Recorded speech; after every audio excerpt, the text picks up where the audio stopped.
Welcome to the video explaining the Little Big Chemistry Project Overview. In this video, I'll take you through the components of the Little Big Chemistry Project, as well as give you an idea of what you'll be working on in this project, how long it will take you, and what is expected of you in this project. So what is the Little Big Chemistry Project?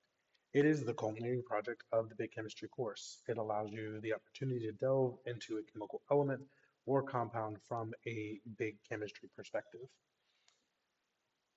I've been doing this project for a while now in this class, and I have to tell you that the best Little Big Chemistry projects are just great stories.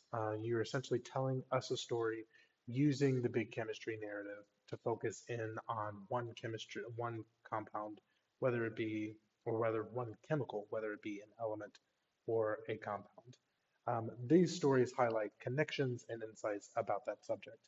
So you'll track the history and properties of an element or compound through 13.8 billion years, incorporating some thresholds and disciplines. In class, I'll be going through an example of a little bit chemistry of gold, just as a good example to give you an idea about what a presentation and paper should look like. So remember that in this class, we have been taking a look at 13.8 billion years and the history of our universe. So we have been starting from the Big Bang and moving all the way up to modernity.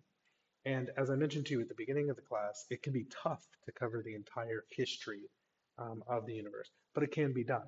In order to do so, we need a framework that will help us make sense of such a long period of time. In this class, we have been using what we call practice progressions to make sense of the course content spread out over 13.8 billion years. Primary practice progression that we've been working with are the thresholds of increasing complexity. Remember, in big chemistry, we define a threshold of increasing complexity as a series of moments in the history of chemistry where unique ingredients come together under the right conditions to produce a stunning new complexity in the universe. And so here on the screen, you can see the 8 thresholds of increasing complexity, starting with the Big Bang, moving all the way through the 7th threshold, which is synthetic chemistry, reminding ourselves that the 8th threshold has not yet been crossed. So we don't know what that threshold is going to be. In Unit 5, we'll spend some time talking about what we think the future of chemistry is going to look like, including that 8th threshold. Now, for this project, I'm going to kind of split these thresholds into basically into two little halves. The first is going to be the first 3 are what I like to call the early thresholds. Everyone in their project is going to be responsible for choosing at least one of these 3 early thresholds, and then the other 2 will come from the last 5 thresholds. So we use these thresholds of increasing complexity to tell our story. You'll have a lot of supports to help you through this, and I want to talk you through each one of those supports, the major supports that you're going to be given. So every person will be doing their own unique individual project. So everyone will turn in a paper and a presentation that they have done in their own work.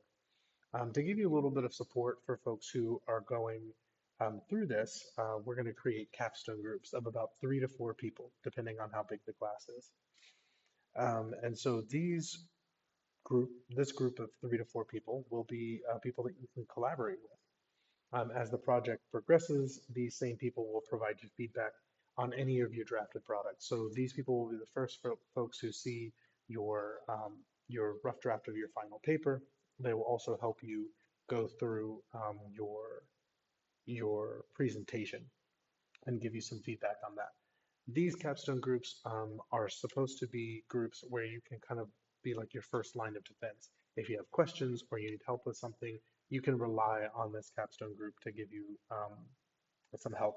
Some of the best capstone groups are things where they do truly collaborate and help their fellow colleagues. I've seen it many times before where someone will come in over the weekend and they'll say, hey, I found this really great website while I was looking for my researching my little big chemistry project, and I think this website will really help you on yours too. So this is supposed to mimic what we do in the sciences, where we are oftentimes solo researchers and we need to collaborate with folks in our field just to help us along in our own individual project. The second support that is going to be helpful to you, and probably one of the most important, is going to be the planning worksheet. So I will give you a planning worksheet that will take you through the entire project, from chemical selection all the way to a final research paper and presentation. It is a large document. We are going to work on it often in the class. And so if you are working on this diligently, the planning worksheet will help you in many ways overcome the challenges of this problem, of this project. In addition, I've got some in-class work days. We'll have 10 days. The planning worksheet is also separated by those 10 days so that you can have that support in class. Now, I'll be very clear. These 10 days are not going to be enough for you if you're someone who is wanting to do really well on this project and turn in exemplary work. You'll need to work on this outside of those 10 days. Those 10 days will not be enough. So let's take a look at the components of the paper and the presentation that you are going to submit. So the first thing that you're working on is essentially the paper. The paper is the most important part of this project. You'll do 6 things. The first thing that you'll do is you'll document the change over time of your topic. Remember, the whole idea of big chemistry is that we live in a universe that has a whole bunch of stuff in it. It has a lot of something in it. But that is not what we theorize started as, the origins of the universe. Before the Big Bang, there was nothing, is what we hypothesize. So essentially, you're documenting that change over time. How did something in an entirely complex universe essentially come from what we think is nothingness? The second thing is to explain the development of your topic with consideration of the thresholds, the impact today, and the connections of the future. So in telling a story, you need to know the past, its present, but also its future. And then you'll also need to incorporate big chemistry concepts such as Goldilocks conditions, increasing complexity, the fact that this is an interdiscipline course, so interdisciplinarity is going to be really important. The fourth thing that you'll do is that you'll weave in relationships of more than one society. So we're not here just to talk about how we use our substance or how we're impacted by your substance today. We want to compare and contrast with what other societies, either in the past or folks, in the near past, how they have worked on it. So essentially answer the question, how do different societies interact with your topic? The fifth thing you'll do is that you'll utilize scholarly materials, including library databases and current research, and indicate why the sources are trustworthy. This is a way for you to bring in the claim testing aspect of this course into your own writing.